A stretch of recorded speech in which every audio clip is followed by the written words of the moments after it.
Well, we're in the lobby here of our hotel. We're completely underwater.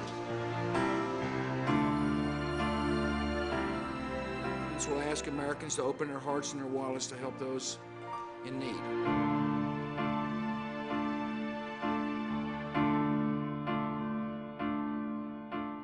I was on a driving holiday with my dad, and it became clear that Katrina was developing into a major story. The boss rang and said, look, you'll have to come back from holidays. And he said it was okay to take my dad along with me. You can actually see him sitting in the back of some of the shots. With hindsight, not the best decision a son could make. I agreed to come along for the ride, but I didn't think it was going to be as bad as what it was. So we got word from Sunrise that there were some Australians that were trapped down at the convention centre. So Mike and I made the decision to drive into New Orleans and see if we could find them and help them. We approached a local police officer on the outskirts, and we wanted some directions. And he said, look, son, I got all the guns I own in my car, and I wouldn't go downtown right now. They're killing people. Obviously, that was the fear there. We just obviously thanked him and continued on our way. Back up. I thought it was really stupid for Mike and Trent to go down there because of the danger of it, and they were warned not to go down there, and yet they proceeded down there. And I felt that they putting us in danger.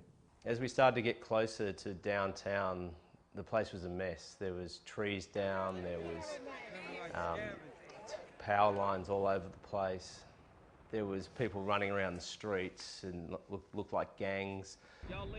We ran into a police officer who was waving a pistol and looked wild and frightened, and we spoke to him, and he'd just been involved in an altercation with some people and fired some shots. And I told him to drop everything.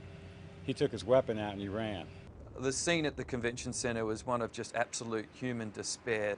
What do you tell a child, which is 2 years old, you don't think they can understand something that's going on like this? Is she going to die here?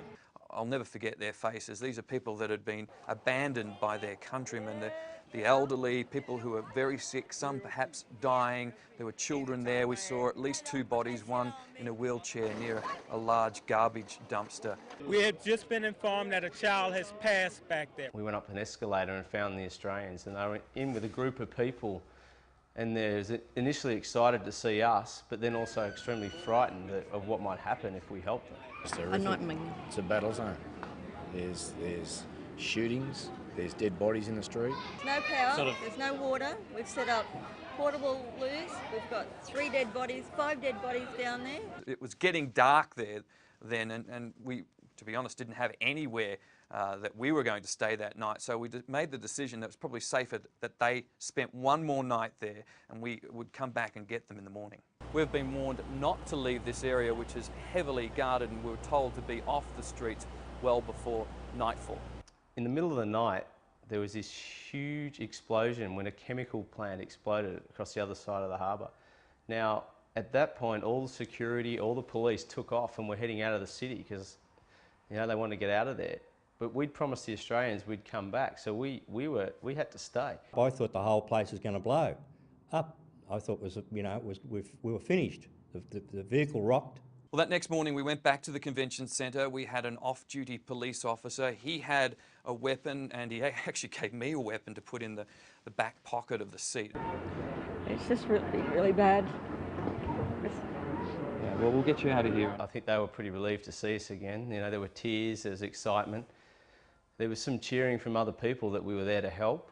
Walking out with nothing is very hard to do. Our life for the last 5 weeks is in our 2 suitcases, and we're walking out with just a pair of knickers. The couples were very concerned about leaving that walkway, and I never forget that. It was only a short distance to the car, but you could see how concerned they were about making that short walk from where they'd been staying to our car past thousands of people at the convention centre. The reactions of the Aussies getting rescued was unbelievable. They were so happy to get out of there and safe after what they'd seen and been through. Feel good to be out of there? Right. I'm sure they'll be okay. Fantastic.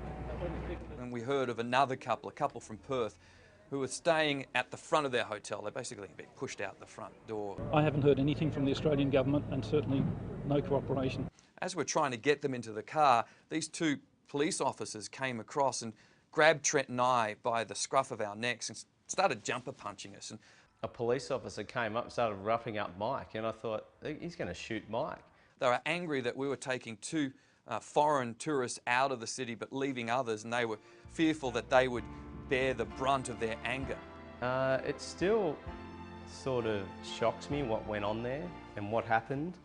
It sort of changed my view of America. When it did occur, I thought it was Americans looked after each other and were a lot like Australians.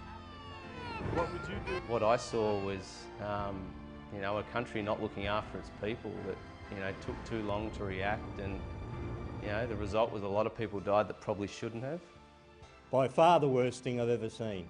I couldn't believe it. I couldn't believe the danger and the mess that people are in, and the place was in such a mess. I think it's just one of those stories that stays with you. I'd seen the best of what people can do in the face of utter tragedy after September 11, just 4 years before, and this was the opposite. This was a community just falling apart. We were able to drive in and out of New Orleans every night, and we were sleeping in the car outside restaurants, basically. And we could see people in there eating steaks, having cocktails. Just a few kilometres away, there were people living in third world squalor, people dying, and nothing was being done for them. It was just unfathomable.